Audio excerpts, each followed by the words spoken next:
जब जब luxury cars की बात की जाएगी तब रोल्स रॉयस कार्स का नाम बड़ी इज्जत से लिया जाएगा, क्योंकि रोल्स रॉयस लग्जरी सेगमेंट की सबसे बड़ी कार मैन्युफैक्चरर्स में से एक है। रोल्स रॉयस की कार्स अपने शानदार इंजन, डिजाइन, कंफर्ट और फीचर्स की वजह से दुनिया भर के कार प्रेमियों की पहली पसंद है। आज रोल्स रॉयस दुनिया भर में काफी लोकप्रिय है, पर क्या आप जानते हैं कि इसकी शुरुआत आज से कई दशकों पहले हुई थी।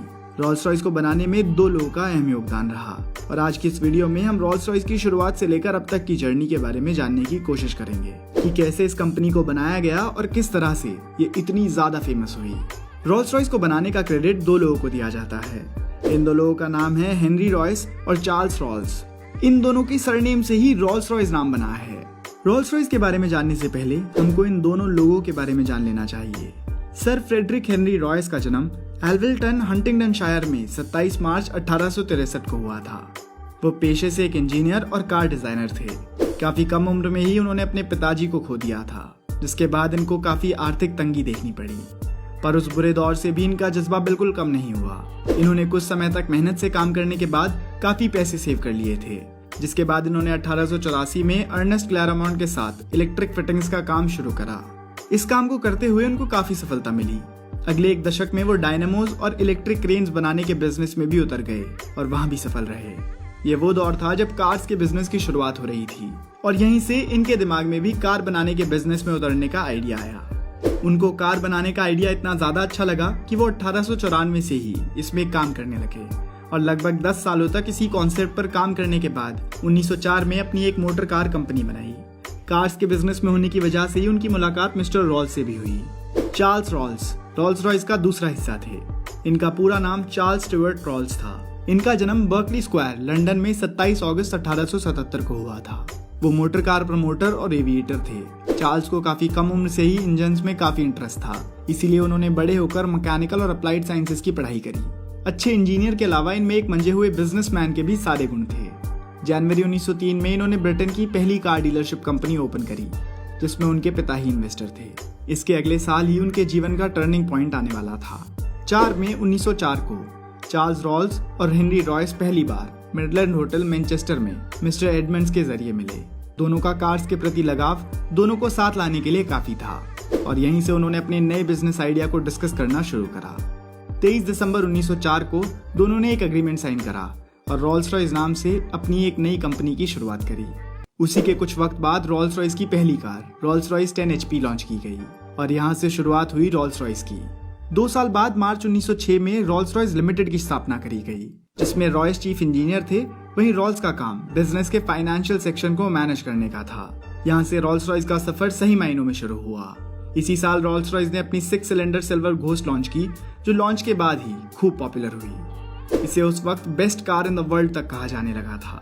अगले साल तक रोल्स रॉयस को कमाल के डिजाइन, इंजीनियरिंग की वजह से अवार्ड्स मिलने लगे थे। सब सही चल रहा था, पर 1910 में मिस्टर चार्ल्स रॉल्स की मृत्यु के बाद रोल्स रॉयस का सारा जिम्मा हेनरी रॉयस के ऊपर आ गया, जिसको उन्होंने बखूबी निभाया भी।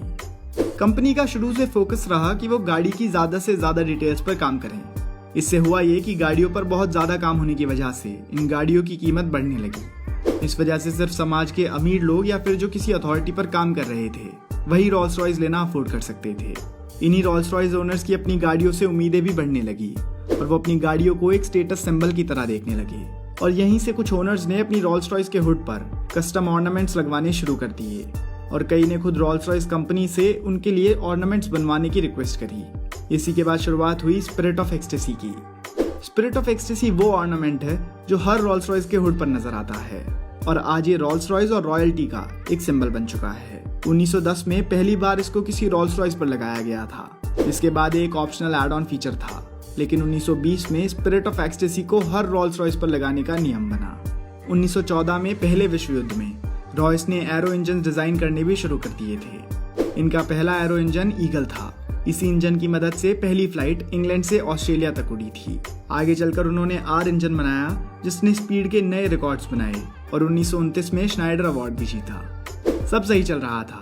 कंपनी हर दिन के साथ नई ऊंचाइयों को छू रही थी। पर इसी दौरान 1933 में कंपनी के दूसरे फाउंडर मिस्टर रॉयस की भी मृत्यु हो गई। फिर भी कंपनी अब खुद को स्थापित कर चुकी थी और लगातार आगे बढ़ती रही। वर्ल्ड वॉर 2 में Rolls Royce company aeronautical tycoon बनकर उभरी, और नई बुलंदियों को छूने में कामयाब रही। 1953 में Rolls Royce civil aviation market में भी उतर गई और लगातार आगे बढ़ती रही।